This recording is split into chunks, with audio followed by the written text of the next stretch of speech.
नमस्कार दोस्तों, मैं मोहित कपूर जगुका संस्थान जयपुर से आपका स्वागत करता हूं। और आज हम साइंस का एक टॉपिक लेंगे। जैसा कि आपको पता है, हमने लास्ट साइंस का एक टॉपिक लिया था, बायोलॉजी शुरू की थी और उस क्रम में ब्लड वाला टॉपिक लिया था, जिसके बारे में मैंने आपको ब्लड ग्रुप के बारे में, कितने ब्लड ग्रुप होते हैं, हालांकि पॉजिटिव नेगेटिव यानी RH फैक्टर के बारे में नहीं बताया था, और ब्लड ग्रुप के आधार पर, माता पिता के आधार पर संतान के ब्लड ग्रुप का निर्धारण कैसे होता है, ये आपको मैंने सारी ट्रिक भी बताई थी। तो अगर आपने वो वीडियो नहीं देखा है तो मैं उसका लिंक डिस्क्रिप्शन में दूंगा, तो कृपया पहले वो वाला वीडियो देखें और उसके बाद आज वाले वीडियो पर आए। तो इसके बाद जो आज का वीडियो है वो हमारा RH फैक्टर पर है, यानी आप इसको ब्लड ग्रुप एक्सटेंशन लेक्चर मान सकते हैं।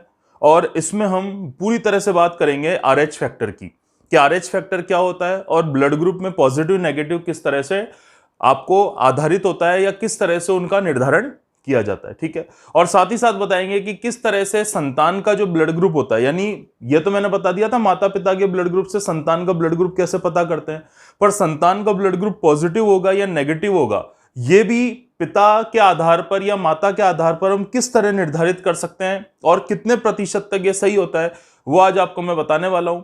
और साथ में एक केस देखेंगे जिसको कहते हैं एरिथ्रोब्लास्टोसिस फिटेसिस, और ये क्या होता है और बहुत ज्यादा इंपॉर्टेंट है और क्वेश्चन पूछा जाता है। साथ ही साथ एक चीज और बताएंगे कि यूनिवर्सल ब्लड ग्रुप कौन सा होता है। हम जनरली बोल देते हैं कि यूनिवर्सल डोनर यानी जो सबको दिया जा सकता है, वो कौन सा होता है, O होता है।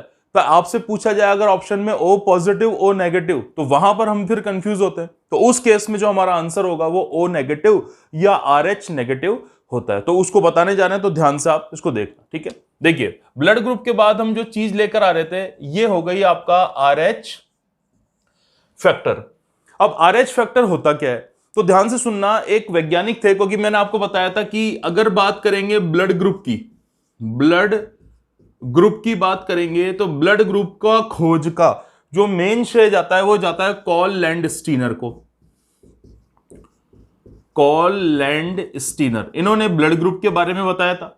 ठीक है, पर बाद में इनके साथ एक और वैज्ञानिक जुड़ जाते हैं जिनका नाम था वीनर, और कॉल लैंडस्टीनर ने वीनर के साथ मिलकर एक फैक्टर के बारे में पता लगाया था। इस फैक्टर को हम क्या कहते हैं, RH फैक्टर। तो सीधी सी बात है, आपसे सिंपल वैज्ञानिकों के नाम पूछे जाते हैं तो आप बता दें ब्लड ग्रुप का खोज करता है कॉल लैंडस्टीनर। हालांकि दो वैज्ञानिक और आते हैं, डिकोस्टा और स्टूर्निंग, पर मेन वैज्ञानिक कौन है, कॉल लैंडस्टीनर है। ठीक है, इसके बाद आता है कि RH फैक्टर की खोज का प्रमुख श्रेय किसको जाता है, तो वैसे दोनों वैज्ञानिक है, बाकी RH फैक्टर का मुख्य वैज्ञानिक जब आपसे पूछा जाएगा तो उसको आप क्या बोलोगे, वीनर बोलोगे। यहां तक क्लियर है सबको। ठीक है, अब हम ये देखते हैं कि RH फैक्टर है क्या।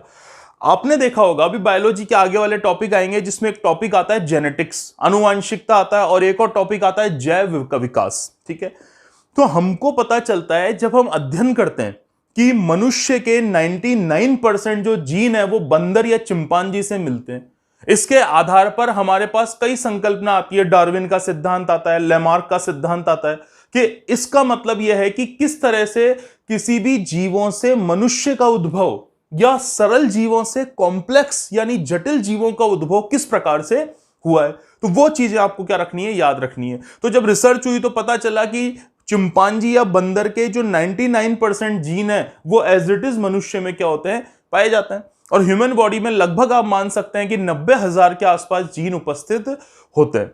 इसी आधार पर आपने देखा होगा, कोई भी वैक्सीन, जैसे कोरोना चल रहा है, इसकी वैक्सीन का ट्रायल चल रहा है, तो हमें एक चीज और स्पष्ट हो जाती है यहां पर कि कोई भी वैक्सीन का ट्रायल जो किया जाता है वो सामान्यतः बंदर पर पहले किया जाता है, क्योंकि अगर बंदर पर वो सटीक बैठता है तो उसकी पूरी संभावना है कि वो व्यक्ति यानी मनुष्य पर भी क्या बैठेगा, सटीक बैठेगा। तो इसी क्रम में खोज हुई थी। अफ्रीका में रीसस मंकी पाए जाते थे, और उन रीसस मंकी की लार में, यानी हम कह सकते हैं कि उनका जो रीसस मंकी होते थे उनकी जो RBC होती थी उसके अंदर हमें एक और एंटीजन मिला। लास्ट क्लास में मैंने आपको क्या बताया था, हमारे RBC में दो प्रकार के एंटीजन होगा, एंटीजन A और एंटीजन B, जिनके आधार पर हम ब्लड ग्रुप का क्या करते हैं, निर्धारण करते हैं। ठीक है, तो इसी प्रकार का एक और एंटीजन पाया जाता है रीसस मंकी में, रीसस बंदर में, और इसको हमने बोला था RH एंटीजन। ये जो एंटीजन पाया जाता है इसको हमने क्या बोला था, RH एंटीजन। ठीक है, आपको 2-3 एंटीजन में पहले बता चुका हूं, तो उसके बारे में आपको डिटेल क्या रखनी है, याद रखनी है। ठीक है, तो RH एंटीजन पाया जाता था। अब आप ध्यान से सुनना, यही RH एंटीजन जब बाद में हमने खोजा तो कई मनुष्यों में यही RH एंटीजन पाया गया। आपने देखा होगा सेकेंड वर्ल्ड वॉर, द्वितीय विश्व युद्ध 1939 से शुरू हुआ था। जो सेकेंड वर्ल्ड वॉर है, दूसरा विश्व युद्ध है, ये 1939 से शुरू होकर और 1945 तक चला था। माना जाता है कि प्रथम विश्व युद्ध में क्या हुआ कि कई जो व्यक्ति थे उनको ब्लड दिया गया, और उन व्यक्तियों को जो ब्लड दिया गया तो कुछ लोगों की मृत्यु हो गई।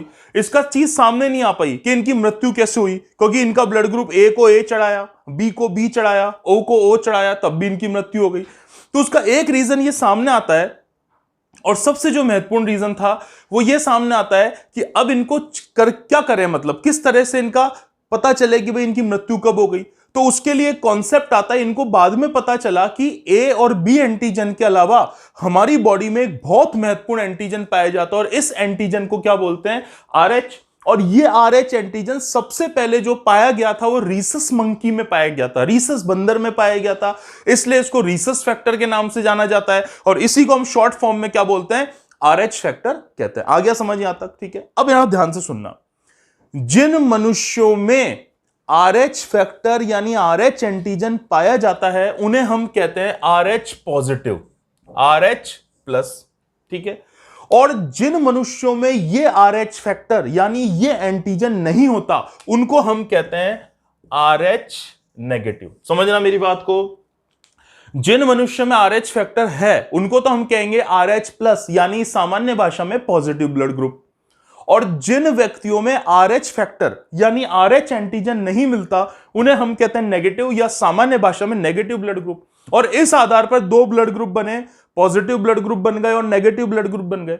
आज यदि हम विश्व या भारत के परिप्रेक्ष्य में देखें तो पूरी दुनिया या भारत में 85% लगभग ऐसे लोग होते हैं जिनका लगभग ब्लड ग्रुप क्या पाया जाता है, पॉजिटिव पाया जाता है। और दुनिया में केवल 15% लोग ऐसे होते हैं जिनका ब्लड ग्रुप कौन सा पाया जाता है, नेगेटिव पाया जाता है। तो जो मेजॉरिटी है दुनिया में वो किसकी है, दुनिया में सबसे ज्यादा मेजॉरिटी है जिनमें RH फैक्टर या एंटीजन मिलता है, तो उनको तो हम कहते हैं इसका भाई ब्लड ग्रुप पॉजिटिव। अब कोई भी पॉजिटिव हो, A positive, B positive, A B positive, O positive, कोई भी पॉजिटिव हो तो उसको पॉजिटिव कहेंगे। और जिसमें ये RH एंटीजन नहीं है, अनुपस्थित है, ठीक है, उसको हम क्या बोलेंगे, RH नेगेटिव या नेगेटिव ब्लड ग्रुप, जो कितने लोगों का होता है, 15% लोगों का होता है। ठीक है, तो मैंने आपको यहां पर 4 प्रकार के ब्लड ग्रुप बताए थे। देखो ब्लड ग्रुप मैंने कौन सा बताया था, blood group A, blood group B, blood group AB और ब्लड ग्रुप O। ये 4 प्रकार के आपको मैंने ब्लड ग्रुप बताए थे। अब इसमें दो हो जाएंगे, एक A positive, A negative, B positive, B negative, AB positive, AB negative और O पॉजिटिव और O नेगेटिव। इस तरह अभी मैं बॉम्बे ब्लड ग्रुप की बात नहीं कर रहा, उसके लिए अलग से एक स्पेशल लेक्चर लूंगा। तो यहां ध्यान से आपको चीजें देखनी है कि इस प्रकार जो 4 ब्लड ग्रुप होते थे उनके कुल कितने ब्लड ग्रुप हो गए, 8 ब्लड ग्रुप हो गए। और यहीं आपको एक बात ध्यान रखनी है कि कभी भी पॉजिटिव वाले को पॉजिटिव का ही ब्लड ग्रुप चढ़ेगा और नेगेटिव वाले को नेगेटिव का ही देंगे। ये बात एकदम माइंड में क्लियर रखनी है। जो हॉस्पिटल्स होते हैं उसमें तो generally O positive A positive को भी नहीं दिया जाता, O पॉजिटिव का ही O पॉजिटिव को दिया जाता है। वहां थोड़ा ध्यान रखा जाता था कि कॉम्प्लिकेशंस ना आए। अब दिक्कत क्या आएगी, अगर किसी का ब्लड ग्रुप माना है A पॉजिटिव, ठीक है, और एक व्यक्ति का ब्लड ग्रुप है AB नेगेटिव, ठीक है, और आपने यदि पॉजिटिव वाले को नेगेटिव दे दिया या नेगेटिव वाले को पॉजिटिव चढ़ा दिया तो व्यक्ति की मृत्यु हो सकती है। और यही चीज निकल कर आई 1940 में, जब वीनर ने प्लस और माइनस ब्लड ग्रुप की क्या करी थी, खोज करी थी। ठीक है, तो आपको यह बात ध्यान रखना है, पॉजिटिव वाले को पॉजिटिव का चढ़ाते हैं, नेगेटिव वाले को नेगेटिव का चढ़ाते हैं। अब यहां पर मैं एक क्वेश्चन ले रहा हूं जो आपसे कई परीक्षाओं में पूछा गया है, मोस्ट इंपॉर्टेंट क्वेश्चन है। उसमें पूछा जाता है, यदि एक व्यक्ति का एक्सीडेंट हो जाए और उसको हॉस्पिटल इमरजेंसी में लाया जाए तो उस कंडीशन में क्या होगा कि डॉक्टरों के पास इतना टाइम नहीं होता है कि उसका ब्लड ग्रुप टेस्ट किया जाए। तो उस कंडीशन में उस मरीज को तुरंत कौन सा ब्लड चढ़ाया जाएगा। अब यहां पे 4 ऑप्शन आते हैं, उसमें से 2 तो आप कैंसिल आउट कर देते हो, क्योंकि आपने बचपन से पढ़ा हुआ है, 6ठी क्लास से पढ़ाया हुआ है कि O जो होता है वो यूनिवर्सल डोनर होता है, सर्वदाता होता है। तो यहां आपकी गाड़ी अटक जाती है कि आंसर मैं O पॉजिटिव करूं या O नेगेटिव करूं। ठीक है, इसको ऐसे भी लिखा होता है कई बार ऑप्शन में, RH प्लस या RH माइनस, एक ही बात है। तो इसका आंसर हमेशा क्या माना जाता है? O नेगेटिव माना जाता है। यानी अगर किसी व्यक्ति को हॉस्पिटल लाए, उसकी हालत बहुत सीरियस हो और उससे तुरंत विद इन अ सेकेंड या विद इन अ मिनट उसको अगर ब्लड चढ़ाना हो तो उसको हमेशा O नेगेटिव यानी RH नेगेटिव ब्लड ही चढ़ाया जाएगा। उसका रीजन मैं आपको बताता हूं, देखो समझना। मैंने आपको लास्ट क्लास में बताया था कि बॉडी में कभी भी एंटीजन और एंटीबॉडी सेम नहीं होने चाहिए, इसलिए हमेशा ब्लड ग्रुप का ध्यान रखना चाहिए। एक को दूसरे का चढ़ा दिया तो उसकी ब्लड जम जाएगा, चिपचिपा पदार्थ बन जाएगा, ब्लड सूख जाएगा और उस व्यक्ति की मृत्यु हो जाएगी, क्योंकि हीमोग्लोबिन खत्म हो जाएगा और उस व्यक्ति सांस नहीं ले पाएगा, ऑक्सीजन का परिवहन बॉडी में नहीं हो पाएगा। तो यहां आपको दो चीजें याद रखनी है, ध्यान से सुनना, कि कभी कभी क्या होता है कि गलत ब्लड ग्रुप चढ़ा दिया जाए तब भी व्यक्ति बच जाता है, क्योंकि उसकी इम्यूनिटी पावर होती है, बॉडी की रोग प्रतिरोधक क्षमता होती है, जो पहली बार उस व्यक्ति को बचा लेती है। ये मैंने लास्ट लेक्चर में ब्लड वाले में बताया था आपको। परंतु नेक्स्ट टाइम अगर यही प्रोसेस रिपीट हुआ तो व्यक्ति की बॉडी उसे नहीं बचा पाएगी और उस व्यक्ति की क्या हो जाएगी? मृत्यु हो जाएगी। तो देखो यहां ध्यान से दो चीज देखना, अगर आप किसी व्यक्ति, माना किसी जिस व्यक्ति का एक्सीडेंट हुआ था उसका ब्लड ग्रुप था नेगेटिव, ठीक है, अगर आपने उसे हिट एंड ट्रायल मेथड पर उसको नेगेटिव ही चढ़ा दिया तो कोई दिक्कत ही नहीं है उस व्यक्ति के लिए। कोई, भाई मैं कह रहा हूं जिस व्यक्ति का एक्सीडेंट हुआ था उसका माना ब्लड ग्रुप क्या था? नेगेटिव। अगर आप नेगेटिव को नेगेटिव ही चढ़ा दोगे तो कोई समस्या नहीं आएगी, ठीक है। दूसरा केस देखते हैं, व्यक्ति का ब्लड ग्रुप नेगेटिव है, अगर आपने उसे पॉजिटिव चढ़ा दिया, ध्यान से सुनना, पॉजिटिव चढ़ा दिया तो हो सकता है उसकी बॉडी में कुछ कॉम्प्लिकेशंस आएंगे, पर कम से कम उस व्यक्ति को बचा लिया जाएगा और तुरंत उसका ट्रीटमेंट कर दिया जाएगा, ठीक है। पर एक बात आपको हमेशा ध्यान रखनी है, क्यों? क्योंकि इसमें जो केस होता है, भाई देखो नेगेटिव वाला केस है तो कोई दिक्कत नहीं, उसको नेगेटिव ब्लड ग्रुप चढ़ा दिया, ठीक है। अगर पॉजिटिव वाला ब्लड ग्रुप है, अगर ये नेगेटिव को चढ़ा दिया जाता तो नेगेटिव में तो RH माइनस है ही नहीं और पॉजिटिव में RH है, तो RH जिसमें नहीं है तो दूसरा RH जाता तो उसको मार डालता, इसलिए हमेशा नेगेटिव चढ़ाया जाएगा। अब मैं दूसरा केस ले रहा हूं, माना पेशेंट जो है वो पॉजिटिव था, अब इसको अगर पॉजिटिव ही चढ़ा दिया तो कोई दिक्कत नहीं आएगी, पर नेगेटिव में भी दिक्कत नहीं है, क्योंकि देखो नेगेटिव अगर पॉजिटिव को चढ़ा दिया तो इसके अंदर RH है और नेगेटिव में RH है ही नहीं, तो जो RH है ही नहीं वो अंदर जाके क्या इफेक्ट करेगा? तो छोटे मोटे कॉम्प्लिकेशन होंगे और व्यक्ति की मृत्यु नहीं होगी। इसलिए हमेशा ध्यान रखना, एक्सीडेंट वाले व्यक्ति को तुरंत ब्लड ग्रुप चढ़ाना हो तो कौन सा चढ़ाओगे? O negative. क्लियर है यहां तक? ठीक है, तो ये एक तो चीजें आपको इसमें ध्यान रखनी, ठीक है।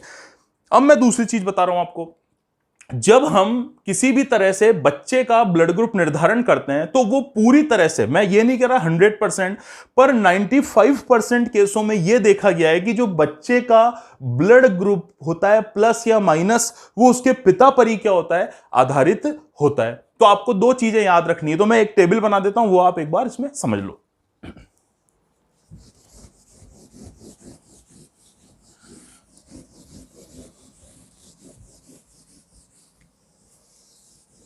देखो अभी आप समझना, मैं इस तरह से टेबल में बना देता हूं, या तो मैंने लिख दिया पिता का ब्लड ग्रुप और या मैंने किसका लिख दिया?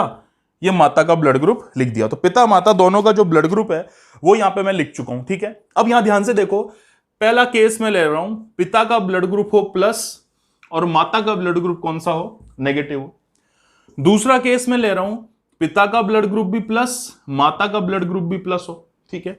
तीसरा केस में ले रहा हूं पिता का ब्लड ग्रुप माइनस हो और माता का ब्लड ग्रुप भी कौन सा हो? माइनस हो। और चौथा और अंतिम केस में ले रहा हूं पिता का ब्लड ग्रुप माइनस हो, नेगेटिव हो, और माता का ब्लड ग्रुप कौन सा हो?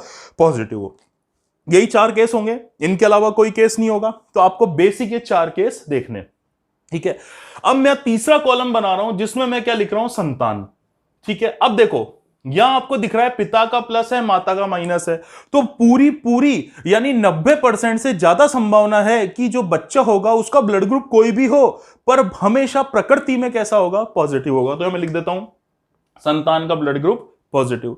इसी तरह से सेकंड केस में देखो, चूंकि पिता माता दोनों का ही पॉजिटिव है तो निश्चित रूप से संतान का ब्लड ग्रुप कौन सा होगा? पॉजिटिव होगा। तीसरा केस देखो, पिता माता दोनों का ब्लड ग्रुप, ये मैथ्स की तरह मत कर देना माइनस माइनस प्लस, ठीक है। दोनों माता पिता का ब्लड ग्रुप नेगेटिव है तो पिता का ब्लड ग्रुप भी क्या होगा? संतान का ब्लड ग्रुप भी क्या होगा? नेगेटिव होगा। और जब चौथा केस लेंगे पिता का माइनस और माता का प्लस, तो इसमें भी बच्चे पर पिता का इफेक्ट आएगा और बच्चे का ब्लड ग्रुप कौन सा होगा? नेगेटिव होगा। तो इस तरह से अगर आपको वैसे निकाला जाए, बच्चे का ब्लड ग्रुप बनाओ, तो लास्ट क्लास में मैंने आपको जो ब्लड वाले टॉपिक में जो एक के मैप से उसको सॉल्व करना सिखाया था, वैसे करना है।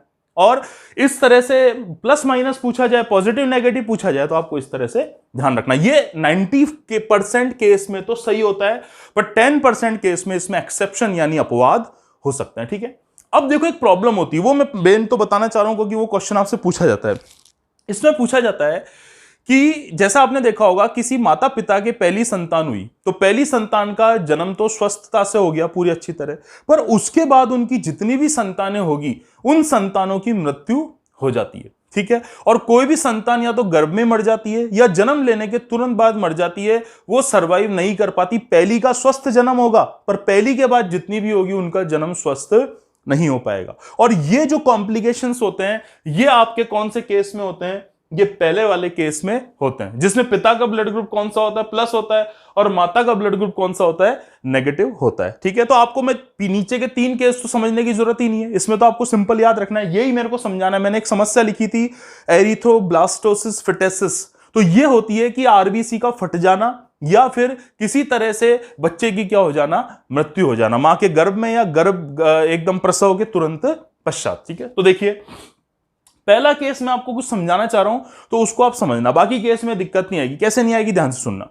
सबसे नीचे वाले केस से हम शुरू करते हैं। ठीक है, देखो पिता का ब्लड ग्रुप नेगेटिव है, माता का ब्लड ग्रुप पॉजिटिव है, संतान का ब्लड ग्रुप पूरा पूरा कौन सी संभावना है? नेगेटिव संभावना, यानी माता इस बच्चे को अपने गर्भ में रखेगी। अब देखो यहां अपोजिट आ रहा है, बच्चे का ब्लड ग्रुप पॉजिटिव है, माता का ब्लड ग्रुप पॉजिटिव है, बच्चे का ब्लड ग्रुप कौन सा है? नेगेटिव है। तो आपने देखा होगा, जो बच्चा जब गर्भ में होता है तो माता के द्वारा पोषण उस बच्चे को प्राप्त होता है, तो माता का जो रक्त है वो बच्चे के रक्त में जाकर मिलता है।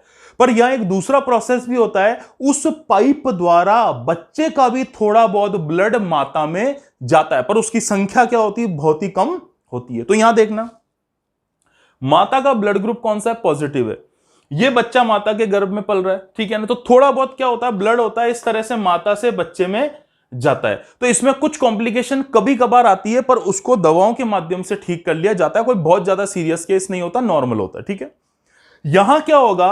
पहले केस में दिक्कत नहीं है क्योंकि माता के गर्भ में पल रहा है, ठीक है, उसी माता का शिशु है, इसलिए किसी प्रकार की बच्चे को समस्या नहीं होती। ठीक है, कोई भी प्रकार की समस्या नहीं होगी, भले ही माता प्लस हो और बच्चा नेगेटिव हो। यह बात यहां पर क्लियर ध्यान रखनी है। ठीक है, अब देखो यहां पर जब बच्चे का रक्त माता में जाएगा तो यहां पर भी दिक्कत नहीं आएगी क्योंकि बच्चे में RH है ही नहीं, माइनस है, और माता में RH है। तो अगर किसी चीज के अंदर जो चीज है ही नहीं वो डालोगे तो कोई फर्क नहीं पड़ेगा। इसलिए इस केस में बच्चे का जन्म स्वस्थ होता है और किसी भी प्रकार के बच्चे की मृत्यु जैसी कोई भी कंडीशन यहां पर अप्लाई नहीं होती है, तो इसको हम ओके केस कह सकते हैं। ठीक है, तीसरा केस देखेंगे, इसमें कोई समस्या ही नहीं क्योंकि बच्चे का भी ब्लड ग्रुप नेगेटिव है, माता का ब्लड ग्रुप भी नेगेटिव है, भले रक्त माता से बच्चे में जाए या बच्चे से माता में आए, दोनों का सेम है, RH किसी में है ही नहीं, तो किसी प्रकार की कॉम्प्लिकेशंस नहीं होती। तो ये तीसरा केस भी हम क्या मान सकते हैं?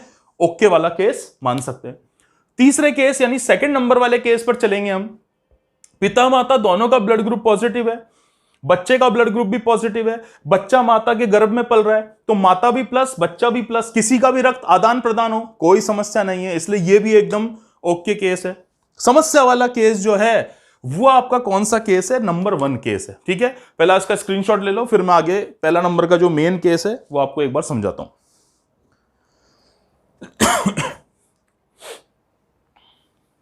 ठीक है, अब देखिए इसमें समझना,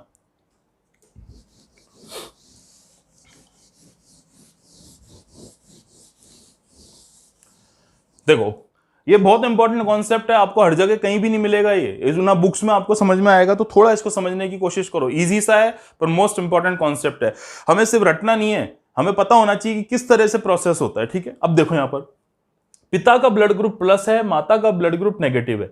चूंकि पिता का ब्लड ग्रुप प्लस था इसलिए पूरी पूरी संभावना है कि संतान का ब्लड ग्रुप क्या होगा? प्लस होगा। अब यहां समझना, आप माता है, माता बच्चे को पाल रही है, तो माता का ब्लड किसी भी हालत में बच्चे में जाएगा तो उसे कोई नुकसान नहीं पहुंचाएगा। ठीक है, इस माध्यम से उसको पोषण मिल रहा है, सारी चीजें मिल रही है, तो कोई दिक्कत नहीं आती। दिक्कत क्या आती है? अब ध्यान से देखना, या संतान का ब्लड ग्रुप कौन सा है? पॉजिटिव है। अब थोड़ी मात्रा में संतान का ब्लड भी किस में जाएगा? माता में। मात्रा कैसी है? थोड़ी है। बच्चे का क्या है? प्लस है। माता का क्या है, माइनस है। ये समस्या कर देगा। समस्या क्या कर देगा, माता का ब्लड ग्रुप नेगेटिव है, यानी माता में आरएच फैक्टर नहीं है, बच्चे में आरएच फैक्टर है। तो जो चीज है और वो किसी में जाएगी तो उसको निश्चित रूप से क्या करेगी, अफेक्ट करेगी। जैसे ही ये पॉजिटिव ब्लड ग्रुप का भाग माता के नेगेटिव में जाने की कोशिश करेगा तो वैसे ही क्या होगा, माता की बॉडी, माता की मृत्यु न हो जाए उसको बचाने के लिए एंटीबॉडी जनरेट करेगी। यानी देखो इधर कौन सा था, बच्चे में कौन सा था, आरएच एंटीजन। ये आरएच एंटीजन बच्चे में था और जैसे ये गया तो माता की बॉडी ने क्या जनरेट कर लिया, आरएच एंटीबॉडी। आपने देखा होगा जब भी कोई वायरस हो गया, कोई भी बीमारी हो गई, हम पे अफेक्ट करती है, हम पे एकदम से संक्रमण करती है, तो क्या होता है, हमारी बॉडी एंटीबॉडीज बना लेती है और एंटीबॉडीज उस वायरस, उस बैक्टीरिया या उस बीमारी को नष्ट करने में हमारे शरीर की हेल्प करते हैं और हमें मृत्यु से क्या करते हैं, बचाते हैं। वही सेम प्रोसेस यहां पर हो रहा है कि बच्चे में आरएच एंटीजन था, अगर ये आरएच एंटीजन माता में चला जाएगा, चूंकि माता में है ही नहीं जन्म से ही, तो माता की मृत्यु हो सकती है। तो माता को बचाने के लिए माता के शरीर में ऑटोमेटिक, अपने आप, स्वतः ही आरएच एंटीबॉडी क्या हो जाएगी, जनरेट हो जाएगी। कोई दिक्कत नहीं है, बच्चे का जन्म हो गया, माता बच गई, ठीक है। अब क्या दिक्कत होगी, इस माता के शरीर में परमानेंट आरएच एंटीबॉडी बन चुकी है, ठीक है। अगर अब ये दूसरे बच्चे को जन्म देने वाली होती है या वो बच्चा इसके गर्भ में होता है तो वो बच्चा भी हमेशा क्या होगा, पॉजिटिव होगा, क्योंकि पिता का ब्लड ग्रुप कौन सा है, पॉजिटिव है। अब क्या होगा, माता की बॉडी में पहले बच्चे के जन्म के समय ही आरएच एंटीबॉडी क्या हो गई थी, स्टार्ट हो गई थी या जमा हो गई थी बनकर। तो क्या होगा, अब ये बच्चा जब गर्भ में होगा तो चूंकि, ध्यान से सुनना, अब माता का जो रक्त है वो वापस बच्चे में जाएगा, तो जैसे आरएच एंटीबॉडी आरएच एंटीजन से मिलेगी, यहां पे बंटाधार हो जाएगा और यहीं पर क्या होगा, ब्लड जम जाएगा और जो शिशु होगा उसकी गर्भावस्था में ही क्या हो जाएगी, मृत्यु हो जाएगी। इसी प्रोसेस को कहते हैं एरिथ्रोब्लास्टोसिस फिटेसिस, ठीक है। तो इसको बचाना पड़ता है। अब बचाओगे कैसे, तो बचाने का एक ही तरीका है, माता के शरीर में जो पहले प्रसव के दौरान एंटीबॉडी जनरेट हुई थी उसको कम करना है। इसलिए सामान्यतः ऐसे केस में क्या होता है, जिसमें पिता प्लस होता है और माता नेगेटिव होती है, पहला जब बच्चे का जन्म हुआ था उससे 72 घंटे के भीतर माता को एक विशेष प्रकार का इंजेक्शन लगाया जाता है, ठीक है। इस इंजेक्शन को हम कहते हैं एंटी-डी, शॉर्ट में तो हम इसके क्या बोलते हैं, एंटी-डी है, क्योंकि एंटीबॉडी इसको कम करता है। और इसका एक और नाम होता है इम्यूनोग्लोबिन जी। कौन सा होता है, इम्यूनोग्लोबिन जी का इंजेक्शन होता है। ये एक ही चीज है, इनमें से ये इंजेक्शन माता को लगा दिया जाता है तो माता में जो एंटीबॉडी पैदा हुए थे वो नष्ट हो जाएंगे और दूसरा बच्चा जब होगा उसका जन्म सही से होगा, उसकी मृत्यु नहीं होगी। ये बात आपको क्या रखनी है, हमेशा के लिए ध्यान रखनी है, ठीक है।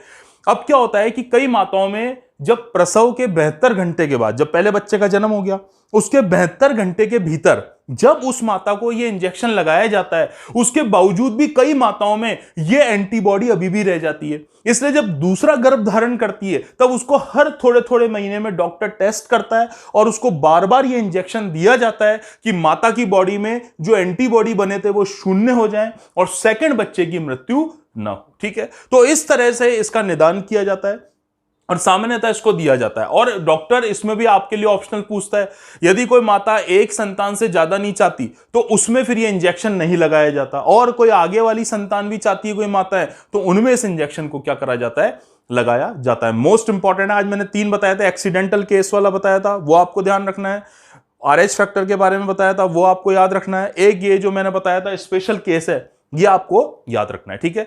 अब क्या होता है, हम जनरली जब रक्तदान करते हैं, एक दूसरे को ब्लड देते हैं, तो ब्लड हम कहां रखते हैं, ब्लड बैंक में। तो ये क्वेश्चन पूछा जाता है कि ब्लड बैंक में जब ब्लड रखते हैं तो वो कितने डिग्री पर रखा जाता है। तो आपको ध्यान रखना है, ब्लड बैंक में जो ब्लड रखा जाता है वो 4.4 डिग्री सेल्सियस पर रखा जाता है। कभी भी माइनस मत करना, अगर आपने माइनस कर लिया तो उस केस में क्या होगा कि ये ब्लड जमकर खराब हो जाएगा। 1 साल तक ये सही रहता है और 4.4 डिग्री सेल्सियस पर इस ब्लड को क्या करा जाता है, रखा जाता है। तो एक तो ये चीज आपको ब्लड वाली क्या रखनी है, ध्यान रखनी है। अच्छा, हमारी बॉडी में क्या होता है, आपने देखा होगा हम जब सोते हैं तो ब्लड सर्कुलेशन स्लो हो जाता है। तो ऐसे तो ब्लड सर्कुलेशन स्लो होने का मतलब है ब्लड जम जाएगा, और जब सुबह उठे तो व्यक्ति की मृत्यु हो जाएगी। तो हमारी बॉडी में एक विशेष प्रकार का प्रतिस्कंदक पदार्थ पाया जाता है।